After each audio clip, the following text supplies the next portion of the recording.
More from Minneapolis. Sky Island by FrankBaum. Chapter 20. Gipgasizzle Has a Bad Time. The Boolooroo was quite busy at the time the Pinkies invaded his country. He had discovered the loss of the Book of Records, and after being frightened most to death at the prospect of his fraud on the people's being made public, he decided to act boldly and hold his position as Boolooroo at any cost. Since Gipgasizzle was to be the next Boolooroo, the king suspected him first of all, so he had the majordomo bound with cords and brought before him, when he accused him of stealing the Book of Records. Of course, Gipgasizzle denied taking the book, but he became almost as nervous at its loss as had the Boolooroo. He secretly believed that Button-Bright had taken the book from the treasure chamber, and if this were true, it might prove as great a misfortune as if the king had kept it locked up. For Button-Bright had escaped into the fog bank, and Gipgasizzle was afraid the boy would never again be seen in the Blue Country. He did not tell the Boolooroo of this suspicion, because in that case the king would realize he was secure, and that his deception could never be proved against him. The majordomo simply denied taking the record book, and the Boolooroo did not believe he spoke truly. To prevent his rival from ever becoming the ruler of the Blue Country, the Boolooroo determined to have him patched, but for some time he could find no other Blueskin to patch him with.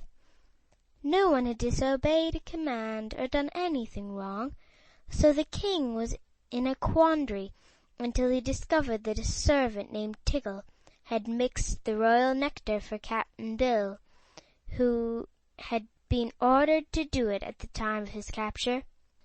This was sufficient excuse for the Boolooroo, who at once had Tiggle made a prisoner and brought before him. This servant was not so long-legged as Gipgasizzle, and his head was thicker, and his nose flatter, but that pleased the Boolooroo all the more. He realized that when the great knife had sliced the prisoners in two, and their halves were patched together, they would present a ridiculous sight, and all the Blueskins would laugh at them and avoid them. So, on the very morning that the Pinkies arrived, the Boolooroo had ordered his two prisoners brought into the room of the palace where the great knife stood, and his soldiers were getting ready to perform the operation of patching Gipgasizzle with Tiggle, when a messenger came running to say that a great army of the Pinkies had broken through the fog bank. "Never mind," said the Boolooroo, "I'll attend to them in a minute. I'm busy now." "They are marching on the city," said the frightened messenger. "If you delay, most high and mighty one, we shall all be captured. You'd better save your city first, and do your patching afterward." "What?" roared the Boolooroo. "Dare you dictate to me?" But he was impressed by the man's logic. After locking the prisoners who were still bound in the room of the great knife, the ruler hurried away to assemble his soldiers. By this time the Pinkies had advanced halfway to the walls of the city. So the first thing the Boolooroo did was to order all the gates closed and locked, and then he placed a line of soldiers on the wall to prevent any of the Pinkies from climbing over. Therefore, when Captain Bill's army reached the wall, he was obliged to halt his ranks until he could find a way to enter the city. Now, when the Boolooroo looked through the blue steel bars of the main gate and saw the enemy armed with sharp-pointed sticks, he began to tremble, and when he thought how painful it would be to have his body and arms and legs prodded and pricked by such weapons, he groaned aloud and was very miserable. But the thought occurred to him that if he could avoid being caught by the Pinkies, they would be unable to harm him. So he went among his people and reminded them how horrible it would feel to be punched full of holes by the invaders, and urged them to fight desperately and drive the Pinkies back into the fog bank. Only a few of the Blueskins were soldiers, and these all belonged to the king's bodyguard. But the citizens realized they must indeed fight bravely to save themselves from getting hurt, so they promised the Boolooroo to do all they could. They armed themselves with long cords having weights fastened to the ends, and practiced throwing these weights in such a manner that the cords would wind around their enemies. Also, they assembled in the streets in small groups, and told each other in frightened whispers that all their trouble was due to the Booloroo's cruel treatment of the Earth people. If he had received them as friends instead of making them slaves, they would never have escaped to the Pinkies and brought an army into the Blue Country that they might be revenged. The Blueskins had not liked their Boolooroo before this, and now they began to hate him, forgetting they had also treated the strangers in a very disagreeable manner. Meantime, the 6 snub-nosed princesses had seen from their rooms in a tower of the palace the army of the Pinkies marching upon them, and the sight had served to excite them greatly. They had been quarreling bitterly among themselves all the morning, and strangely enough this quarrel was all about which of them should marry Ghip-Ghisizzle.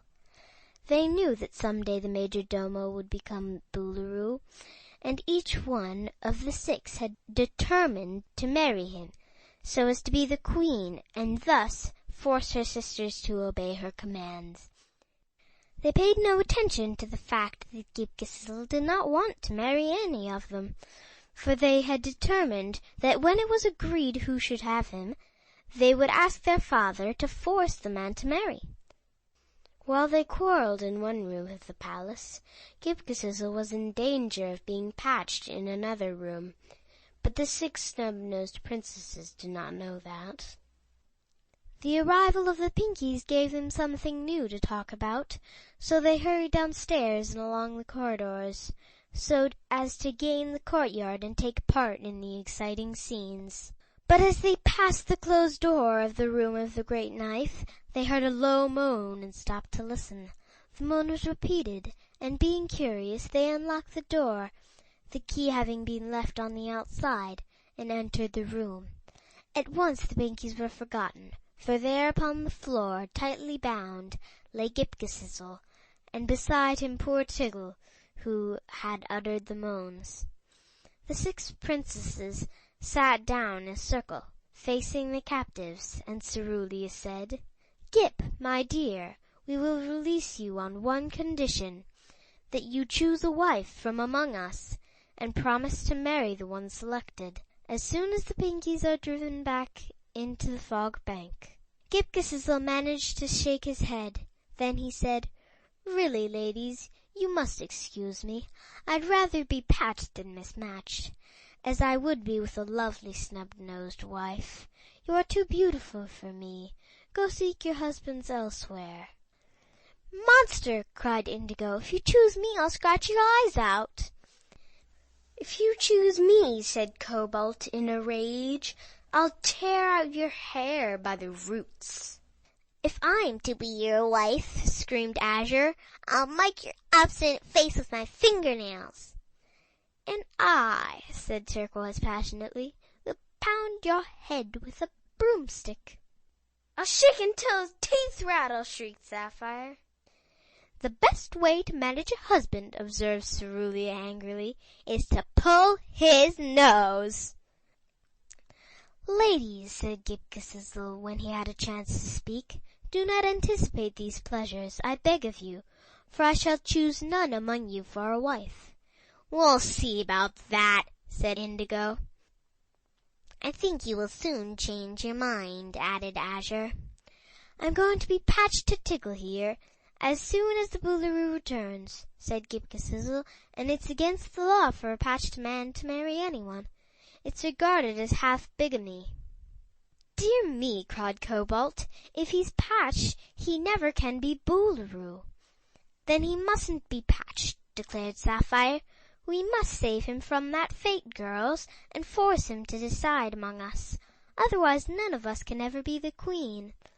This being evident, they proceeded to unbind the long legs of Ghip Ghisizzle, leaving his body and arms, however, tied fast together. Then between them they got him upon his feet and led him away, paying no attention to poor Tiggle, who whined to be released so he could fight in the war. After a hurried consultation, the 6 snub-nosed princesses decided to hide the major domo in one of their boudoirs, so they dragged him up the stairs to their reception-room and fell to quarreling as to whose boudoir should be occupied by their captive. Not being able to settle the question, they finally locked him up in a vacant room across the hall and told him he must stay there until he had decided to marry one of the princesses and could make a choice among them. End of Chapter 20. Ghip Ghisizzle Has a Bad Time. Recording by Maura from Minneapolis.